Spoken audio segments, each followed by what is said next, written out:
before you wrap up, can you still talk about two potential regulations? Sure. One is housing authorities' ability to come in to other towns to build affordable housing.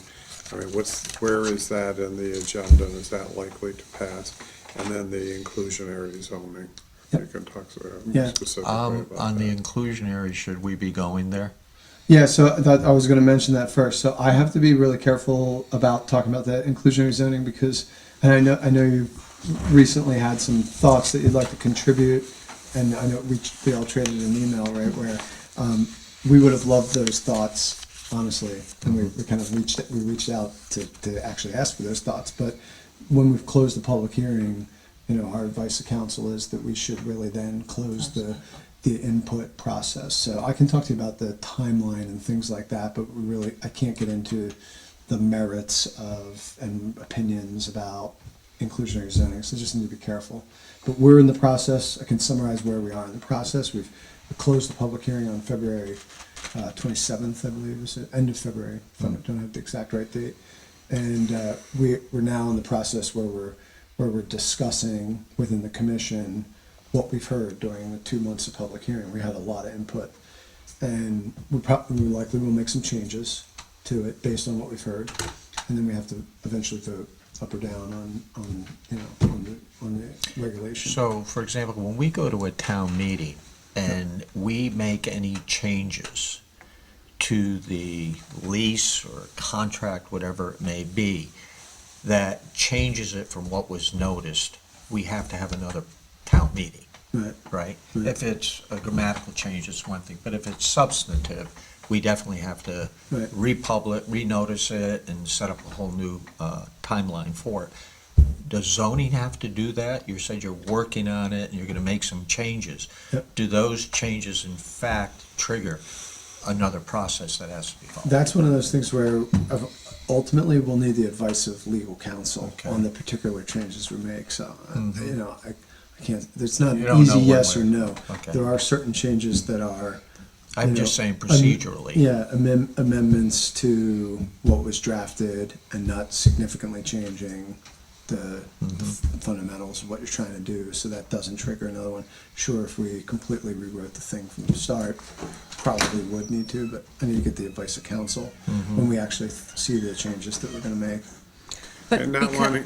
But because it's your own action and you're making changes, you could, I know you have to go by advice of counsel, but counsel's really there to protect you against usually the person who's applying for the job. But if you're not the job, but if you're applying for the change, you don't have to protect yourself against yourself. Well, so you know what I'm saying? Like I don't look at it the same way about protecting us in terms of legal counsel. That's just not philosophically. It's not the way I look at legal counsel as giving us guidance to make sure that we're following the right steps to get something done correctly.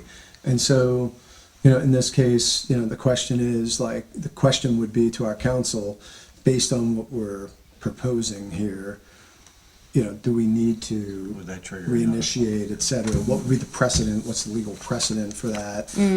There might be, there could be case law, for example, where a commission did not have a new public hearing. They made changes that got taken to court as a improper change, and then there's case law that said where the courts have said that was okay or that wasn't. And that's what a good lawyer is hopefully going to say. Here's an example, precedent, and case law. And this is where it's good to do. Not wanting to violate any of the the rules, but I think the reason, and not to get into any of the details, but the reason for the request was because all this that's going on right now, we didn't have the benefit of that. Right.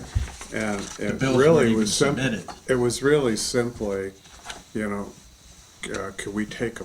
should we take a pause? Or we strongly encourage that we take a pause and look at this. Let's see what's going to pass. Let's see what's likely not, to pass in the next. Just look at it so we're not putting creating zoning laws that are going to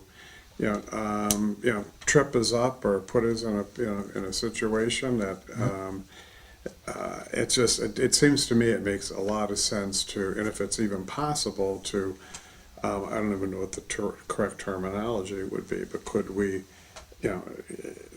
could you, withdraw that, and open up a new discussion on, our new hearing, at a later date. Once the legislative process Once, is yeah, complete. once that's, so we could look at all that together as opposed to move down the track on that I understand. and then have all this come up. Yep, I understand. But we have been keeping a good eye on this, so I think we have a good understanding of, what this is and what the impact will be.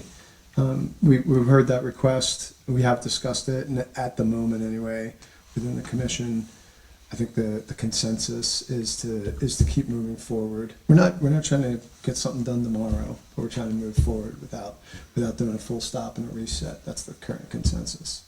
So that can change in the next meeting as we discuss it again, but that's where we are. This is Kurt Carr, on the record. Thank you for watching.